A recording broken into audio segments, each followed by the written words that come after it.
Welcome to PM Movie Recaps. Today's pick is an action and thriller of 2010, Salt. If you're ready, let's enjoy the video. 2 years ago in North Korea, Salt, a CIA agent, was detained and tortured. She claimed she wasn't a spy, but the Korean security tortured her. One day, she was released, and the government of America exchanged a Korean prisoner for her. She was welcomed at the gate by her colleague Ted. She asked him why the CIA blew their cover to get her released, and was informed it wasn't the CIA's intention, but her boyfriend Mike was persistent. He had written several letters to the national body, and if the CIA hadn't done anything, Mike would have blown the cover himself. That day, when she met Mike outside the detention center, Mike proposed to marry her despite knowing she was a CIA agent. She accepted the proposal. 2 years since then, it is now their wedding anniversary. Salt wakes up to her husband working on his research, and she tells him she is going to prepare pancakes to celebrate their anniversary. At work, she is watching YouTube when Ted finds her. They start a conversation. While they are talking, Francis, one of the CIA agents, brings some files to Salt, and Ted insists they give Salt a break for the day.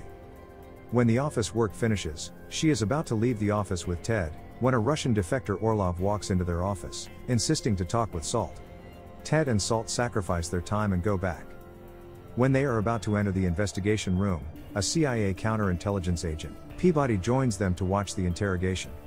After Orlov has undergone scans, Salt enters to talk with him. The first thing Orlov mentions, immediately as he sees her, is that she is married. He tells Salt he has cancer, and isn't afraid of anyone or anything because he is dying. Not only him, but Russia is dying too, but they will ensure Russia doesn't die. He says he wants to tell her a story. In the year 1975, Shasa, a wrestler, met a chess master, Anka. They were in love and they got married. A year later, they gave birth to a baby named Chenkov. A few weeks after, Chenkov became sick and was hospitalized. Her parents were told she was dead, and they buried the baby, but it was not Chenkov. Chenkov was taken home by an agent, who had a master plan of training children to make them American agents. The plan came into manifestation in 1959, when Lee Harvey, an American, migrated to Russia. He returned to America 3 years later, but he wasn't the one who returned. The one who returned was a Russian named Alec. After the Alec program was a success, the agent trained all the kids he got through the means he had gotten Chenkov. The kids learnt the English language even before learning the Russian language. They underwent training, and were to be sent as KA agents to America. Salt interrupts and asks when the story would end. Because she doesn't have time to waste, Orlov tells her the story didn't have a happy ending, because Chenkov was adopted by American parents who died in an accident, so he lived his life as an American. On day X, Agent KA-12, who is Chenkov, would kill the president of Russia, on the day of the American vice president's funeral. He tells them that is what he came to inform them. Although Orlov's neural scan shows everything is true, Ted laughs it off, wondering why a Russian agent would kill their president, but Peabody believes the story. Salt asks what Orlov wants in return for the information, and Orlov says he only wants to help them. Salt attempts to walk out of the room. She tells him she has more important things to do. Before she opens the door, Orlov says the KA-12 agent is Salt, and she is a Russian agent. Again, Orlov's brain's neural scan shows everything he is saying is true. Peabody wants to take Salt in for investigation, but she asks to call her husband, insisting the reason Orlov mentioned her marriage earlier is that they are targeting her husband. She makes a call to Mike, but he doesn't pick up. Peabody orders to lock Salt in the investigation room, while he and Ted talk about what to do. Salt insists she isn't a Russian agent. While the security is taking Orlov out of the office, he attacks them in the elevator. The red signal is circulated in the whole office, and Salt uses the opportunity. She asks to visit the ladies' room, and leaves the investigation room to escape. Peabody is in the security room, watching the CCTV footage, when he sees Salt escaping. He sends agents to find her and Orlov. To her, it seems as though the CIA didn't have any interest in finding her husband, so she decides to find him herself. Everywhere she hides, she notices she is seen on the CCTV. She takes a fire extinguisher and blurs out all cameras. Peabody takes the team to attack her, but she overpowers them by creating an explosion. She takes a gun, breaks down a window, and jumps out. She takes a cab home. Ted tells Peabody she would go straight to home to find her husband. When she gets home, she notices Mike has been kidnapped. She carries her pet dog and her husband Spider in a bag. She sees the CIA agents coming, and jumps through the window to a neighboring apartment, drops her pet dog with a little kid there, changes her clothes and starts running. She is seen by Peabody, and runs to escape from him, but Peabody catches up. She screams she isn't a spy and is being set up. Ted tries to talk on her behalf and tells Peabody, the Russian agent may be lying. Peabody asks Salt to surrender, but she jumps down onto a moving train. She jumps from train to train, and tries to escape. Ted has no choice but to call the Secret Service on her. Salt escapes into a club, treats her injury and runs out. She takes a train to New York, and remembers the day she was released from North Korea, and how she told her husband he wouldn't be safe with her. Mike knew she was an agent, but he chose to love her and be with her. She checks into a hotel under another name, and steals some clothes on the way to her room. She unpacks her bag containing weapons, and dyes her hair black. On the funeral day, the whole area is closed down by security. Ted and Peabody are there, securing the whole perimeter. When the program commences, Salt is on a train, and the train doesn't stop at the train station due to the ceremony. She sets up a smoke on the train, causing the doors to open, and jumps out. She sneaks into the location through the utility tunnel, and kills some unit officers. When Peabody gets the notification that some unit officers are missing, he leaves the funeral and goes down to the utility tunnel. Salt throws a bomb at the funeral, thereby letting the Russian president fall right in front of her. She shoots the president, Peabody sees her, and she surrenders to him rather than leveraging the opportunity to kill him. The New York police arrests her. On her way, Ted tells her he would ensure she rots in prison for this, but Peabody hesitates, because he realizes Salt had the leverage to take him down but she didn't.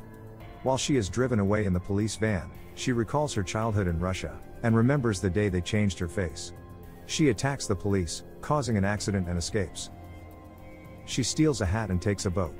While she stands on the boat, she recalls the day Orlov brought her to the American embassy, and told her she would work at the CIA. That day, Orlov had told her he would come for her, whenever he needed her. She takes the boat to the Russian sleeping agents' hideout, and hears the news that the Russian agents are ready to retaliate for the death of their president, and the anti-American protest has commenced in Russia. When she enters the camp, Orlov welcomes her. He hugs her and tells her she shouldn't have married at all, and he had kidnapped her husband to be sure she can still be trusted. He takes her to her husband, and tests if she can watch him get killed, while they drown him. Salt's emotionless look makes Orlov believe she is back to their force. The agents welcome their sister back. Orlov informs her the next mission is to meet up with a NATO agent, Comrade Edward. After she gets the mission from him, she kills Orlov and the other agents, looks at her husband's dead body in the water, and recalls her wedding day. She goes on a plane to meet Comrade Edward. He was one of the kids at the training center, and someone who Salt was close to then. He tells her the mission is to kill the American president. He shows her a map with the location of the president, and says his mission is to ensure the president is at the location. They get to the White House. Salt disguises herself as a NATO agent, and enters inside with Edward, who tells her he is sure there are other KA agents with the president, with different missions. When the president arrives, the Secret Service interviews Ted and allows him to escort the president. Before the president enters the elevator, Edward shoots at him, making the president enter the secret bunker with Ted. Edward gets shot, triggering the bomb inside him, killing him. Realizing what is happening, Salt removes her mask and jumps into the elevator. At the bunker, the president is given reports that the Russians deployed nuclear weapons in the field, and to retaliate, he orders that the Americans' nuclear weapons should be used. He takes control of the country's nuclear weapons. Outside the bunker, Salt attacks and fights all the security guards. When Ted sees Salt is already in the bunker, he shoots all the secret security agents in the bunker, and orders the president to sit down. Ted reveals himself as Tarkovsky, another KA agent. He asks the president to direct his missile to another location, but the president refuses, so Tarkovsky incapacitates the president. Salt realizes Ted is a KA agent. Tarkovsky targets the missile towards Mecca and Tehran. He tells her they plan to incite billions of Muslims, so the Muslim countries would retaliate and destroy America completely. Salt begs him to let her in, so she can help him. He refuses to allow her. Just then, the news shows that the Russian president isn't dead. Salt had laced spider venom into the bullet she used, to simulate his death. Tarkovsky knows Salt has betrayed them. He tells her he knew they would be betrayed, that is why he had asked Orlov to visit the CIA office, and expose her as an agent, so they can make her take the blame for the nuclear attack. He says he was the one that told Orlov to kidnap Mike, and she tells that she killed Orlov and the agents. He is happy with the news, and concludes that now he would be the hero and Salt would be the traitor. The nuclear launch is proceeding at 99% and it is about to launch. Salt breaks into the bunker, gets into a fight with Tarkovsky, and tries to stop the launch. The Secret Service has been trying to break into the bunker for a while, and they finally succeed. They ask Tarkovsky and Salt to surrender, but Salt runs to stop the launch and is shot by the Secret Service. Tarkovsky pretends that he is the one stopping the attack. Salt is arrested. Peabody gets the information that everyone in Orlov's hideout had been killed, and they ask forensics to search for the killer. Tarkovsky sits facing the walkway, and grabs a scissor to kill her, but she is faster, and uses her handcuff chain to strangle him, and kills him. Salt is taken away by the CIA, and tells Peabody that Ted knows about Orlov, and she is the one who sacrificed her life for the country. She insists that if she wanted to kill the Russian president, she would have done it without blinking an eye, as she was too professional to miss her target. Peabody informs her that even if he believes her, no one else would. He got a message from the forensics that it was Salt who killed everyone in Orlov's hideout. He pretends to slap Salt, and uses the opportunity to unlock her handcuff, so she can jump down in the water. The plane searches for her, but they couldn't find her. While she runs through the woods, a voiceover announces that she is dead, and every other KA agent is dead too. Thank you for watching, but before leaving please make sure that you click subscribe and turn on the notification so that you can enjoy watching more videos like this.